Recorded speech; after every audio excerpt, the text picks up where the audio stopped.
Hello, my name is Kevin Hanks, and this is a virtual tour of my solar home and also electric vehicle. This is Davis driving on Sunshine Week, and so we're commemorating that time period by illustrating how purchasing solar panels for the home and driving electric vehicles can help us reduce our reliance on fossil fuels and clean the air, reduce CO2 in the air, and basically just rely on more renewable energy rather than fossil fuel derived energy. That's basically our impetus for buying these systems.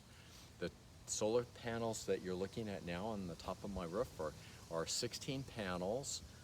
They produce about 400 kilowatt hours of energy a month, and we've owned the panels for 2 years now, and our electric bill has gone to $10 a month basically after purchasing the panels. There's a true up at the end of the year that looks like will probably cost us less than $50. Basically that's where the utility looks at the energy generated versus energy consumed and then bills you for the difference. Our differential is now tracking actually less than $50. The solar panel mechanicals are just the solar panels on top of the roof. We have conduit running through the roof and the attic and through the ceiling in our garage. And then the connection in the garage is to an inverter. That's where it converts the electricity to be transmitted into the electric grid. And we'll show that to you now.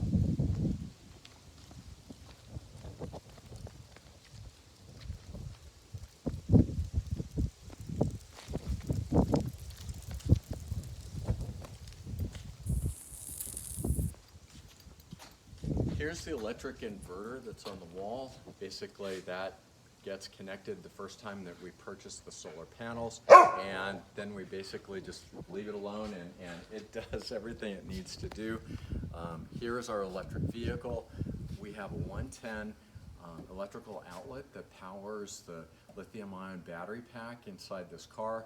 We found that that's been more than sufficient for us to have a full charge every night, and so the car is always ready to go the following morning. The vehicle's history, we've owned the car for 8 years now. The history indicates that we've used the car in its electric mode about more than 90% of the time. And so, as I say, we just connect a 110 outlet to the car every night, and it charges, and we're all set to go in the morning.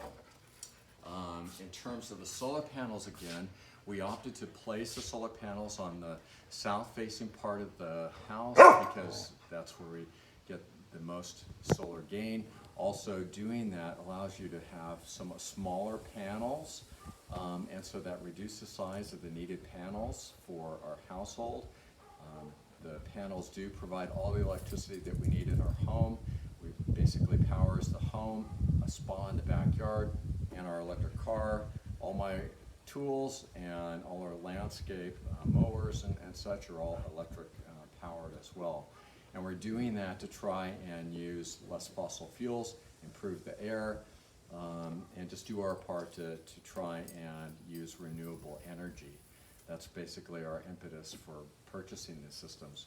The solar panels, we estimate a payback period of 6 years to have the cost of the panels offset the energy savings that we're accruing every year.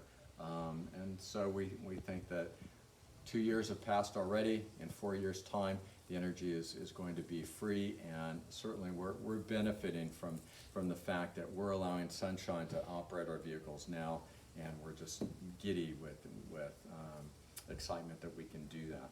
So hopefully this video helped you to make the decision to go solar and to also purchase an electric vehicle.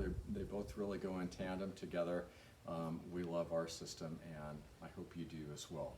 Cheers.